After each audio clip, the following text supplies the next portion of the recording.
All right, let's dive right into this explainer and unpack the incredible life, stats, and mindset of Formula One superstar Carlos Sainz Jr. as he prepares for his massive move to Williams Racing.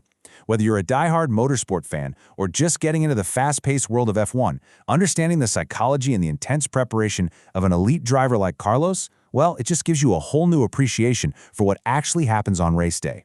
So here is our roadmap for today. 1. The next chapter, Williams. 2. By the numbers, F1 career. 3. The physical demands of F1. 4. The man off the track. And finally, number 5, the future of F1 racing. Okay, Section 1, the next chapter, Williams. The entire motorsport world has been absolutely buzzing about his transition to Williams Racing for 2025 and 2026.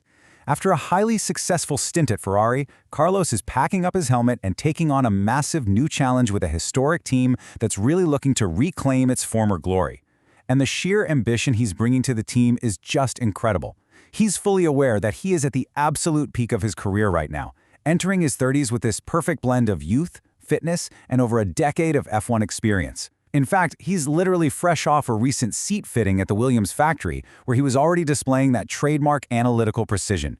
We're talking fine-tuning his throttle pedal down to single-millimeter increments and making sure every single button like the DRS felt completely instinctive. He is absolutely treating this move not as a step back, but as a mission to build a championship contender. Moving on to Section 2, by the numbers, F1 career.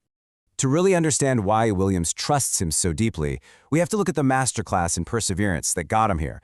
It hasn't always been easy, but it's been an incredible road. His steady, strategic climb through the grid over the last decade has been brilliant. He made his F1 debut back in 2015 alongside Max Verstappen at Toro Rosso.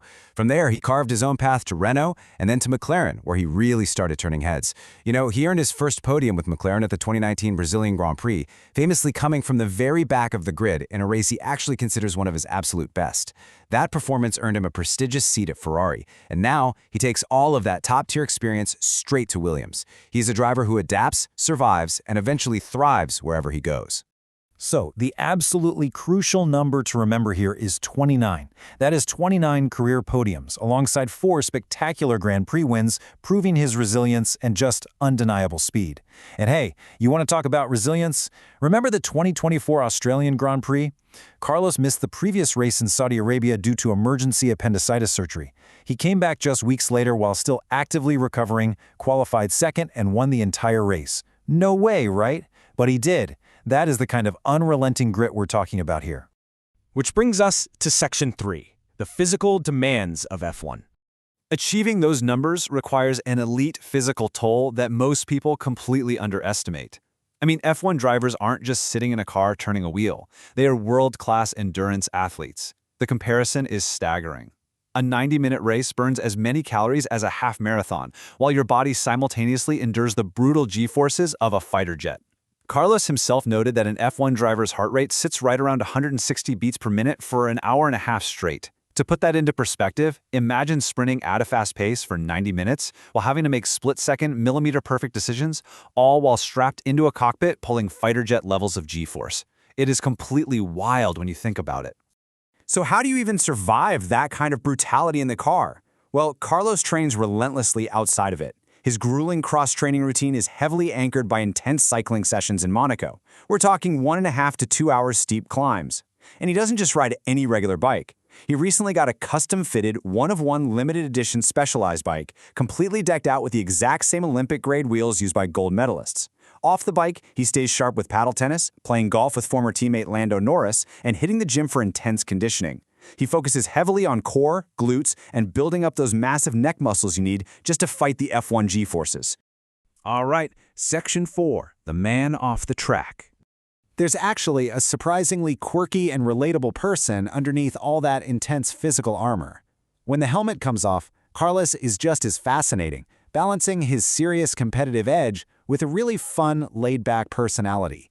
For instance, he's highly analytical everywhere he goes, even ruthlessly grading Hollywood racing movies for realism while still appreciating a good laugh. When shown drifting scenes from Tokyo Drift, he gave it a 3 out of 10 for realism, noting that shooting it without a single scratch is basically impossible, but gave it a solid 10 for coolness. He rated the chaotic comedy Talladega Nights slightly higher on realism at a 6 out of 10. But he gives massive praise to the upcoming Brad Pitt F1 movie, which he was actually a part of. He rated that one an 8 or 9 for realism because they literally used real F1 cars and footage on real tracks. But hey, we cannot talk about the man off the track without addressing the absolute most asked question by his fans. Everyone constantly asks about his seemingly perfect hair after pulling off his race helmet. It is a genuine phenomenon in the F1 paddock. Carlos admits he has no idea why people think it looks good because he thinks it's a total disaster when he steps out of the car. But this brings us to his surprisingly strict grooming rule. Here it is, the secret to the F1 grid's best hair. Despite showering 2 to 3 times a day to maintain his strict hygiene standards through all those sweaty training routines, he never uses conditioner. Ever. And he only shampoos once a day. Why? Because he claims that if he shampoos more than once, his hair gets entirely too fluffy. It's such a hilarious, simple peek into the daily routine of a millionaire global sports star. Off the track, he also loves laughing at his own internet memes, especially the ones where he looks completely spaced out during press conferences. He really finds perfect disconnection in Monaco. Get this, his commute to the paddock is a ridiculously short 2.5-minute bike ride through a secret tunnel. He loves having cheeky pasta dinners with friends and indulging in his absolute favorite dessert, which is a 5-scoop gelato. And yes, pistachio and yogurt are always mandatory flavors. Also, as a huge nod to his new team, his ultimate dream is to take a lap around Monaco in the roaring V10 engine 2003 Williams F1 car. And that leads us perfectly into Section 5, the future of F1 racing. Carlos isn't just a driver, you know. He's a true student of the game who constantly thinks about how to make Formula One more exciting for the fans. When asked what one rule he would change in F1, he definitely didn't hold back, pitching an idea that would completely rewrite a race weekend. He proposes a chaotic, high-stakes, reverse-grid sprint race, ideally on a legendary, super-tight street circuit like Macau. The concept is absolutely wild. You take the current championship order, and you completely reverse it. The top drivers start dead last, and the guys at the back of the pack get to start in front. With actual championship points awarded to the top 10 finishers, Carlos knows it would force every single driver, no matter what car they're in, to push their absolute limits. Instead of a standard sprint race that kind of just acts as a spoiler for Sunday's main event, you'd get a Saturday filled with non-stop overtaking and thrilling, aggressive racing from start to finish.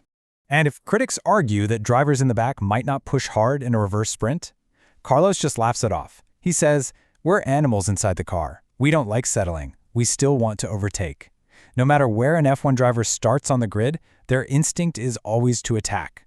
Every single championship point counts, and that predator instinct, it literally never switches off.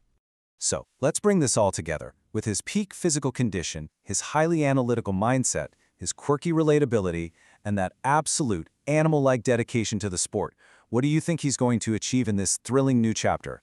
Carlos Sainz is stepping into the Williams garage not just to drive, but to lead. Can he be the spark that finally returns this legendary team to the top of the podium? It is going to be absolutely fascinating to watch. Let me know what you think. Thanks for joining me on this explainer, and I will catch you in the next one.